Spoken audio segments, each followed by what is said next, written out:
کیونکہ محبت رسول ایک ایسا مبارک عمل ہے کہ اگر امتی اس محبت رسول میں کامیاب ہو جائے، اطاعت رسول میں کامیاب ہو جائے، محبت رسول کی اہمیت کو سمجھ کر اپنی زندگی نبی کے ذکر میں، نبی کے پیار میں، نبی کی محبت میں گزارنے میں کامیاب ہو جائے، تو اسی محبت رسول کا صلہ، اطاعت رسول کا صلہ میرا کریم رب کبھی اپنی رضا کی صورت میں، کبھی اپنے محبوب کی رضا کی صورت میں، کبھی جنت کی ابدی نعمتوں کی صورت میں، کبھی دنیا میں ہی مختلف بشارات، مختلف انعامات، مختلف خوشخبریاں سنا کر اللہ اپنے بندوں کو عطا فرماتا ہے۔ ربیع الاول کا دوسرا پیغام یہ ہے کہ جس طرح میرے محبوب سے محبت کی، میرے محبوب سے پیار کیا، میرے محبوب سے عقیدت رکھی، اسی طرح دنیا کی ہر وہ چیز جس کا تعلق نبی سے جڑ جائے، جس کا رشتہ نبی سے ہو جائے، چاہے وہ ادنا ہو چاہے وہ اعلیٰ ہو، جب اس کا تعلق نبی سے جڑ گیا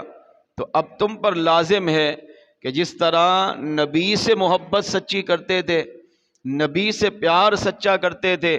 نبی کی محبت و عقیدت میں پورا ربیع الاول گزارا ہے، اسی طرح اپنی بقیہ زندگی نبی کا جس جس سے تعلق ہو اس سے بھی اسی طرح محبت کرو جس طرح مدینے والے آقا سے محبت کرتے ہو۔ مثال کے طور پر صحابہ کو نبی سے نسبت ہوئی تو اب نبی سے محبت ہے تو صحابہ سے بھی محبت ہو۔ اہل بیت کو نبی سے نسبت ہوئی، اہل بیت کا تعلق نبی سے جڑا، اب جس طرح نبی سے محبت ہے اہل بیت سے بھی اسی طرح محبت ہو، چاہے وہ جانور ہو، چاہے وہ انسان ہو،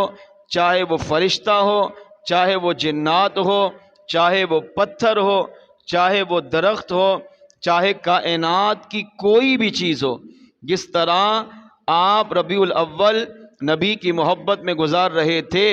اور ان چیزوں کا تعلق نبی سے جڑ گیا، ان کا رشتہ نبی سے ہو گیا،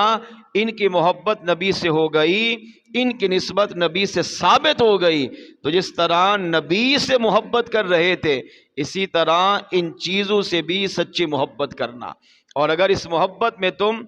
کامل ہو گئے، اس محبت میں تم کامیاب ہو گئے تو پھر سمجھ لو، یقین کر لو کہ اللہ تمہاری دنیا کو بھی سنوار دے گا، تمہاری قبر و آخرت کو بھی سنوار دے گا۔ میرے آقا صلی اللہ علیہ وسلم کی بارگاہ میں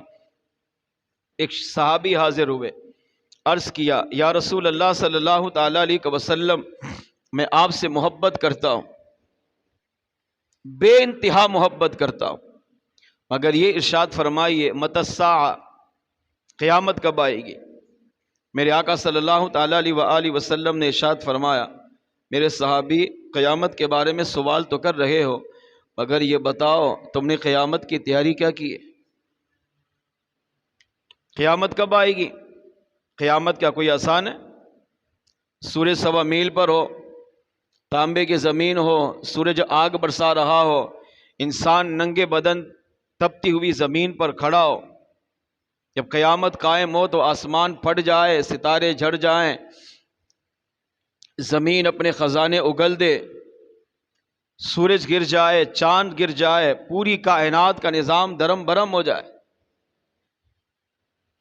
قیامت کے منظر کو ہی دیکھ کر انسان ہلاک ہو جائے، اتنی خوفناک قیامت کا منظر ہوگا، مگر یہ بتا تیاری کیا کی ہے؟ اب صحابی رسول چاہتے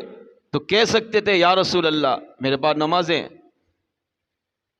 اتنے سجدے کیے کہ اللہ کو دنیا میں ہی راضی کر لیا، مگر یہ نہیں کہا۔ میرے پاس روزے ہیں، اتنے روزے رکھے کہ دنیا میں ہی رب کو راضی کر لیا ہے۔ میرے پاس حج، زکوٰۃ، صدقہ، خیرات، تلاوت قرآن، ذکر و اذکار، نیکیوں کے پہاڑ ہیں، چاہتے تو یہ بھی کہہ سکتے تھے، مگر صحابی رسول نے یہ نہیں کہا۔ عرض کیا یا رسول اللہ صلی اللہ علیہ وسلم، قیامت کی کوئی تیاری نہیں ہے، حالانکہ صحابی کی تیاری نہیں ہے، تو آپ بتائیں پھر تیاری ہوگی کس کی؟ صحابہ کا تو لمحہ لمحہ اللہ کی عبادت میں، نبی کے ذکر میں، نبی کے پیار میں، نبی کی محبت میں گزرا ہے۔ صحابہ تو قیامت کی تیاری پہلے ہی کر چکے ہیں، بلکہ صحابہ وہ ہیں جن کو دنیا میں اللہ نے 4 مقامات پر قرآن میں جنتی قرار دے دیا،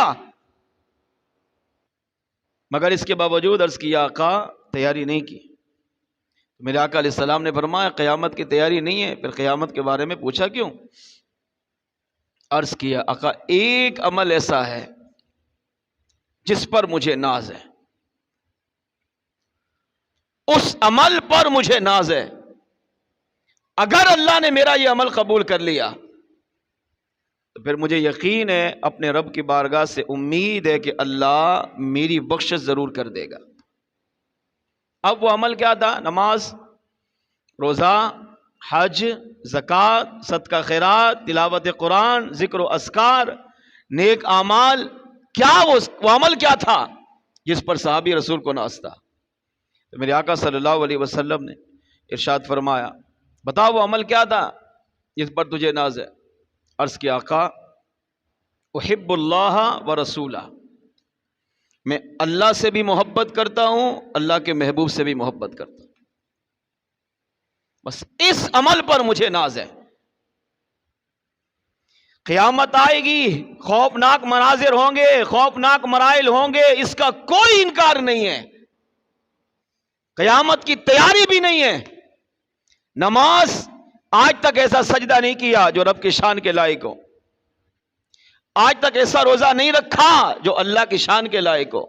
آج تک کوئی عبادت ایسی نہیں کی جو رب کی شان کے لائق ہو، مگر ایک عمل ہے، کیا؟ احب اللہ و رسولہ، میں اللہ سے بھی سچی محبت کرتا ہوں، آپ سے بھی سچی محبت کرتا ہوں۔ صحابی رسول کو جس عمل پر ناز تھا وہ ہے محبت رسول، صحابی رسول کو جس عمل پر ناز تھا وہ ہے حضور سے سچا پیار، صحابی رسول جس عمل پر ناز کر رہے ہیں وہ ہے حضور کا عشق۔ انہیں اپنے اعمال پر نہیں، نماز روزہ پر نہیں، حج زکوٰۃ پر نہیں، صدقہ خیرات پر نہیں، تلاوت قرآن پر نہیں، انہیں ناز ہے تو اس عمل پر کہ ہم اللہ رسول سے سچی محبت کرتے گے۔ اور میرے آقا صلی اللہ علیہ وسلم نے صحابی رسول کی محبت کو قبول کیا، فرمایا پہ سن، اگر تو ہم سے سچی محبت کرتا ہے تو المرء مع من احبا، فرمایا قیامت کے دن آدمی اسی کے ساتھ ہوگا دنیا میں جس کے ساتھ وہ محبت کرتا تھا۔ یعنی اگر تو ہم سے محبت کرتا ہے تو پھر سمجھ قیامت کے دن اللہ تیرا حشر بھی ہمارے ساتھ فرمائے گا، جہاں جہاں ہم ہوں گے اللہ ہم سے محبت کرنے والوں کو بھی اسی مقام پہ رکھے گا۔ اس سے پتہ چلا صحابی رسول کا یہ سوال کرنا، سوال کا جواب دینا، قیامت تک آنے والے مسلمانوں کو یہ پیغام ہے کہ اگر نبی سے سچی محبت کی، نبی سے پیار سچا کیا، نبی سے عقیدت سچی رکھی، اللہ اس نبی سے سچی محبت کے صلے میں تمہیں دنیا میں بھی نبی کا قرب عطا کرے گا، قبر میں بھی تمہیں نبی کا پڑوس عطا کرے گا، اور قیامت کے دن اللہ تمہارا حشر بھی امام الانبیاء کے ساتھ فرمائے گا۔ ہاں پھر جہاں جہاں امام الانبیاء ہوں گے وہاں وہاں اللہ تمہیں بھی رکھے گا، یہاں تک کہ اللہ تمہارے نبی کو جنت الفردوس میں اعلی مقام عطا کرے گا، تو جہاں حضور ہوں گے نبی سے پیار کرنے والے کو بھی اللہ وہی مقام عطا فرمائے گا۔ فرق یہ ہے وہ امام الانبیاء بن کر رہیں گے اور تو حضور کا ادنا غلام اور خادم بن کر حضور کی خدمت میں گزار دے گا۔